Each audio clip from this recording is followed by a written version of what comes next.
ஞானானந்தமயம் தேவம் நிர்மலஸ்படிகாகிருதிம் ஆதாரம் சர்வ வித்யானாமயக்ரீவம் பாஸ்மகே. நமஸ்காரம். நெக்ஸ்ட் ஜென் டிவி நேயர்களுக்கு அஸ்ட்ரோ கேஎஸ் ஐயங்காரின் பணிவான நமஸ்காரங்கள். வார பலன் 25/3/2024 31/3/2024 வரை உண்டான வாரத்திற்கு என்னென்ன பலன் அப்படின்றத பார்ப்போம்.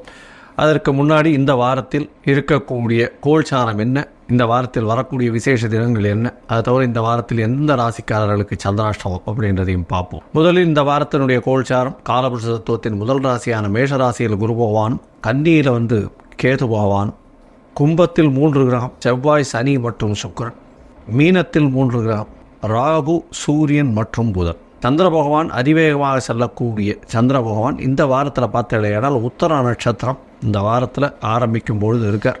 அதிலிருந்து மூல நட்சத்திரம் இந்த வாரம் முடியும் போது போகிறார். மூல நட்சத்திரம்ன்றது தனுசு ராசியும், உத்தர நட்சத்திரம்ன்றது கன்னியா ராசியும் இருக்குது. 4 ராசிக்கு போகிறார். அதாவது கன்னி, துலாம், விருச்சிகம், தனுசு இந்த 4 ராசிக்கு போகிறார். இந்த வாரத்தில் வரக்கூடிய விசேஷ நாட்கள் அப்படின்னு பார்க்கும்பொழுது இந்த வாரத்தில் பௌர்ணமி இந்த வாரம் ஆரம்பிக்கும் பொழுதே பங்குனி உத்திர திருவிழா, இது ஒரு பெரிய மிக ஏற்றமான விசேஷம். பௌர்ணமி திதி கார்த்தால சூரிய உதயத்தை வைத்து சொல்லக்கூடியதுனால பௌர்ணமி திதி இன்றைக்கி மத்தியானம் வரலும் இருக்கும்.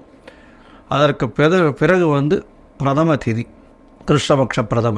இந்த வாரத்தில் வரக்கூடிய விசேஷ நாள் அப்படின்னு பார்க்கும்பொழுது 29ஆம் தேதி அன்னைக்கு சதுர்த்தி அப்படின்னு சொல்லும்பொழுது விநாயக பெருமானை வணங்கிட்டு வர்றதும், மினிமம் ஒரு 9 பிரதட்சணம் பண்ணிவிட்டு ஒரு தேங்காயை உடைச்சிட்டு 9 தோப்புக்கரணம் போட்டு வர்றதன் மூலியமாக உங்களுக்கு வரக்கூடிய கஷ்டங்கள், வந்த கஷ்டங்கள் எல்லாமே விலகும். அதாவது சதுர்த்தியில் 2 வகை. ஒன்று வர சதுர்த்தி, மற்றொன்று தேய்பிரையில் வரக்கூடிய சதுர்த்தி. தேய்பிரையில் வரக்கூடிய சதுர்த்தியில் உங்களுக்கு கஷ்டங்கள் எல்லாம் நிவர்த்தி ஆகணும்னு வேண்டிக்கணும். அதாவது உங்களுக்கு தடங்கள் ஏதாவது ஏற்படுறதா, படிக்கக்கூடிய இடத்துல தடங்கள், அதை தவிர பண வரவுக்கு தடங்கள், உங்களுடைய கஷ்டங்கள், உடல்நிலை பாதிப்பு, அதை தவிர பொருளாதார பாதிப்பு, இதை தவிர வேலை இல்லாமை, இது எல்லாத்தையுமே வேண்டிக்கக்கூடிய விஷயம் தேய்பிரையில் வரக்கூடிய சதுர்த்தியில் விநாயகர் பெருமானை போய் சேவிச்சுட்டு 9 தரம் சுற்றிட்டு ஒரு தேங்காயை உடைச்சிட்டு 9 தோப்புக்கரணம் பண்ணிவிட்டு பண்ணுறது மூலியமாக அந்த உங்களுக்கு உண்டான எந்த ஒரு தோஷமும் அல்லாமல் உங்களுக்கு உண்டான கஷ்டங்கள் நீங்கக்கூடிய பாக்கியம் உண்டாகும். வளர்பிறையில் பார்த்தீங்கன்னால் வர சதுர்த்தி அப்படின்னு பேர். வர சதுர்த்தி அப்படின்னு சொல்லும்போது வரங்களை கொடுக்கக்கூடிய சதுர்த்தி அது. அதாவது நீங்கள் என்னென்னலாம் வேணும்னு கேட்கணும். அதாவது எனக்கு திருமணத்திற்கு நல்ல இதுவை கொடு, ஏற்றமான உத்தியோகத்தை கொடு, அந்த மாதிரியான விஷயங்களை கேட்கணும். கஷ்டங்கள் நீக்கக்கூடியது சங்கட ஹர சதுர்த்தி. வர சதுர்த்தி வளர்பிறையில் வர்றது. இப்போ வர்றது சங்கட ஹர சதுர்த்தி அப்படின்னு சொல்லக்கூடியது, சங்கடங்களை போக்கக்கூடிய சதுர்த்தி. சரி, அதற்கு பிறகு பார்த்தீங்கன்னா ஞாயிற்றுக்கிழமை, அதாவது 31ஆம் தேதி அன்றைக்கி சஷ்டி திதி. சஷ்டி அப்படின்னு சொல்லும்பொழுதே முருகப்பெருமானுக்கு ஒரு மிகப்பெரிய விசேஷமான நாள். சஷ்டியில் விரதம் இருந்தால் அகப்பையில் நிச்சயமாக குழந்தை பாக்கியம் ஏற்படும் அப்படின்றது விசேஷம். அதனால் இந்த காலகட்டத்தில், அதாவது சஷ்டி திதி, எல்லா சஷ்டி திதிகளிலும் விரதம் இருக்கிறது ரொம்ப விசேஷம். குழந்தை பிராப்தி வேணும்னு பார்க்குறவங்க, அதை தவிர எதிரிகள் அற்ற நிலை இருக்கணும் அப்படின்னு நினைக்கிறவங்க, அதை தவிர கஷ்டங்கள் போகணும்னு நினைக்கிறவங்க சஷ்டி திதியை முக்கியமாக கொண்டாடும். சஷ்டி திதியில் விரதம் சாயந்தரம் முருகப்பெருமானின் அபிஷேகம் அது எல்லாத்தையும் பார்த்துட்டு அதற்கு பிறகு தான் போஜனம் செய்யணும். அது மாதிரி சஷ்டி திதியில் விரதம் இருப்பாள். இந்த வாரத்தில் பார்த்தீங்கன்னா எந்தெந்த ராசிக்காரர்களுக்கு சந்திராஷ்டமம் அப்படின்னு பார்க்கும்போது கும்பம், மீனம், மேஷம், ரிஷபம் இந்த 4 ராசிக்காரர்களுக்கு சந்திராஷ்டமம். சந்திராஷ்டமம்னா உங்களுடைய பிறந்த ராசியிலிருந்து 8ஆம் இடத்தில் சந்திர பகவான் மறையும் பொழுது சந்திராஷ்டமம்னு சொல்கிறோம். ஏன் சந்திராஷ்டமம் இவ்வளோ முக்கியத்துவம் பெறுறது அப்படின்னா, சந்திர பகவான் மதிக்காரகன். அவன் மறைந்திருக்கக்கூடிய காலகட்டத்தில் தவறான முடிவுகள் எடுக்கக்கூடும். அதனால் புதிய முயற்சிகள் வேண்டாம், வெளியூர் வெளிவான பிரயாணம் வேண்டாம், தேவையற்ற யாருக்கு ஜாமீன் கையெழுத்து போடுறது, இந்த மாதிரியான விஷயங்கள் பண்ணாதீங்க. சரி, இந்த வாரத்தில் பார்த்தீங்கன்னா மேஷம் முதல் மீனம் வரை 25/3/2024 31/3/2024 வரை எப்படி இருக்குது அப்படின்றத பார்ப்போம். அதற்கு முன்னாடி என்னுடைய மொபைல் நம்பர் ஸ்க்ராலிங்கில் இருக்கும். உங்களுக்கு அஸ்ட்ராலஜிக்கல் கன்சல்ட் தேவைப்பட்டதுன்னா நீங்கள் எனக்கு ஃபோன் பண்ணிவிட்டு ஃபோன் பண்ணுங்க, உங்களுக்கு அப்பாயின்மெண்ட் தரேன்.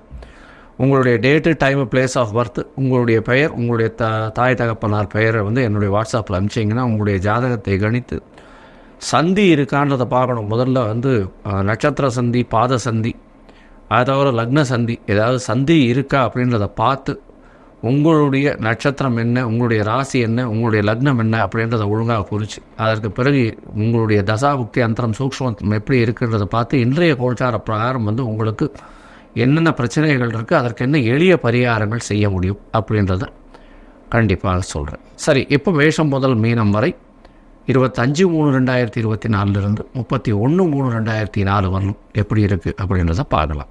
மீனம் பூரட்டாதி உத்திரட்டாதி ரேவதி இந்த 3 நட்சத்திரம் 9 பாதங்களை கொண்ட ராசி. ராசியின் அதிபதி அப்படின்னு சொல்லக்கூடியவர் குரு பகவான். ராசிக்கு 2ஆம் இடத்துல தனக்காரகன் தனஸ்தானத்தில் இருக்கிறது விசேஷம். இருந்தாலும் தனஸ்தான அதிபதி 12ஆம் இடத்துல இருக்கிறது மூலியமாக செலவுகள் கொஞ்சம் அதிகமாக இருக்கும். 7 சனி ஆரம்பிச்சிருச்சு. உடல் நலத்தில் கொஞ்சம் ஜாகிரதையாக இருக்கிறதும், தொழிலில் வந்து உங்களுக்கு செலவுகள் கொஞ்சம் அதிகமாக இருக்கும். தொழிலில் கொஞ்சம் பிரச்சனைகள் வரக்கூடிய வாய்ப்புகள் உண்டு. ஏன்னா 7 சனி அதாவது புதிய வேலை மாறுதல்கள் வரக்கூடிய வாய்ப்பு, இடம் விட்டு இடம் போகக்கூடிய வாய்ப்புகள் நிச்சயமாக இருக்கும். உங்களுடைய ராசிக்கு பார்த்தாலேயானால் 2ஆம் அதிபதி அப்படின்னு சொல்லக்கூடிய செவ்வாய் பகவானும் 9ஆம் அதிபதினு சொல்லக்கூடிய செவ்வாய் பகவானும் 12ஆம் இடத்தில் இருக்கிறதன் மூலியமாக படிக்கக்கூடிய மாணவ மாணவியர்கள் வந்து கண்டிப்பாக வெளியூர் வெளிமாநிலத்துக்கு போகணும், வெளிநாட்டுக்கு போகணும்னு பார்த்து கொண்டு இருந்தாங்கன்னா, அதாவது மாஸ்டர் கிராஜுவேஷனுக்கு பார்த்துட்டு இருந்தாங்களேனா கண்டிப்பாக நடக்கக்கூடிய வாய்ப்புகள் நிச்சயமாக இருக்கும். உங்களுடைய ராசிக்கு 6ஆம் அதிபதி ராசியிலே இருக்கிறதுனால நல்ல ஒரு ஏற்றம் கிடைக்கக்கூடிய காலகட்டம். எந்த ஒரு போட்டியாக இருந்தாலும் வெற்றி பெறக்கூடிய வாய்ப்புகள் நிச்சயமாக இருக்கும். இருந்தாலும் ராகு பகவான் இருக்கிறதுனால, ராகு உங்களுடைய ராசியில் இருக்கிறதுனால பணத்திற்கு தட்டுப்பாடு இருக்காது. அரசாங்கம் சம்பந்தப்பட்ட விஷயங்கள் எல்லாமே அனுகூலமாக முடியக்கூடிய காலகட்டமாக இந்த மீனராசிக்காரர்களுக்கு இருக்குது. பேச்சில் நல்ல ஒரு ஏற்றம் இருக்கும். உங்களுடைய பேச்சை கண்டு மயங்காதவர்கள் இருக்க முடியாது. உங்களுடைய ராசிக்கு 12ஆம் இடத்துல 3 கிரகங்கள் இருக்குது. செவ்வாய், சனி மற்றும் சுக்கிரன் 3 கிரகங்கள் இருக்கக்கூடிய காலகட்டம். உங்களுடைய ராசியின் 3 8ஆம் அதிபதி 12ஆம் இடத்துல மறைவு ஸ்தானத்தில் 3 8ஆம் அதிபதிகள் 12ஆம் இடத்துல மறைந்து இருக்கக்கூடியதுனால பெரிய யோகத்தை அனுபவிக்க போகிறீங்க. மறைந்த இடத்துலேருந்து பொருள் வரக்கூடிய வாய்ப்பு, கணவன் மனைவிக்குள்ள நல்ல ஒரு அந்யோன்யம் இருக்கக்கூடிய காலகட்டம். நல்ல தூக்கம் வரும், கவலைப்பட தேவையில்லை. அதை தவிர வந்து வெளியூர் வெளிமாநில பயணங்கள் ஷார்ட் ட்ரிப் போயிட்டு வரக்கூடிய வாய்ப்புகள் நிச்சயமாக இருக்கும். இடத்தை விட்டு வெளியில் போகக்கூடிய வாய்ப்புகள் உண்டு. பெரிய பதவி புகழ் அந்தஸ்து கௌரவம்லாம் வரக்கூடிய வாய்ப்புகள் நிச்சயமாக உண்டு. செலவுகள் சுப செலவுகளாக இருக்கக்கூடிய காலகட்டமாக இந்த வாரம் அமைகிறது. உங்களுடைய ராசியிலேயே புத பகவான் 4-7க்கு அதிபதி உங்களுடைய ராசியில் நீச்சப்பட்டு இருக்கக்கூடியதுனால எதிர்பாலினத்தவர் மூலியம் சற்று பிரச்சனைகள் இருக்கக்கூடும். படிக்கக்கூடிய மாணவர்கள், அதாவது இந்த 10th +2 படிக்கக்கூடிய மாணவர்களுக்கெல்லாம் வந்து சிறு சிறு பிரச்சனைகள் இருக்கக்கூடிய காலகட்டமாக இருக்கும். மறதி அதிகமாக வரக்கூடிய காலகட்டமாக இருக்கும். விளையாட்டுத்தன்மை அதிகமாக இருக்கக்கூடிய காலகட்டமாக இந்த வாரம் அமைய போகிறது.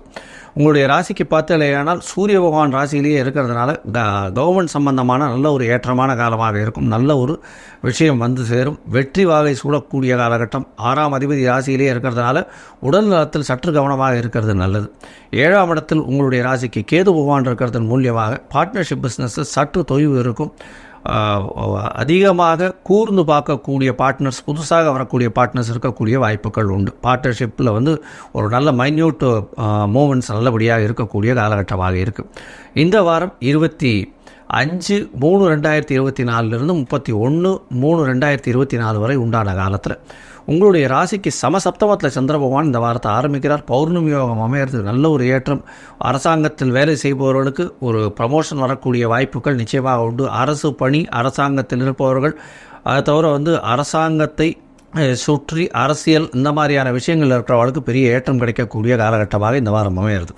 உங்களுடைய ராசிக்கு பார்த்தேன்னா 27ஆம் தேதி அதிகாலை வரலும் இருக்கக்கூடிய சந்திர பகவான் 27ஆம் தேதி கார்த்தால ஒரு 3:30 மணியிலிருந்து 29ஆம் தேதி கார்த்தால வரலும் 8ஆம் இடத்துக்கு போகிறார். சந்திராஷ்டம காலமாக இருக்குது. 5ஆம் அதிபதி 8ஆம் இடத்துல இருக்கிறதுனால அதாவது உங்களுடைய பதவி புகழ் அந்தஸ்துக்கு சற்று களங்கம் வரக்கூடிய காலகட்டமாக இருந்தாலும் குரு பகவானால் பார்க்கப்படுறதுனால அது பேலன்ஸ் ஆகிடும். ரொம்ப பெரிய பிரச்சனைகள் வரக்கூடிய வாய்ப்புகள் இருக்காது. 2ஆம் இடத்துல இருக்கக்கூடிய குரு பகவான் 8ஆம் இடத்துல இருக்கக்கூடிய சந்திர பகவானை பார்க்கக்கூடிய காலகட்டமாக இருக்குது. அது தவிர 8ஆம் அதிபதியும் 12ஆம் இடத்துல மறைஞ்சிருக்கிறதுனால நல்ல யோகமான காலமாகவே இருக்கும். இருந்தாலும் யாருக்கும் முன்ஜாமீன் போடுறதோ, அதாவது அவங்களுக்குன்னு பரிந்து பேசுகிறதோ அது தேவையில்லாத விஷயம்.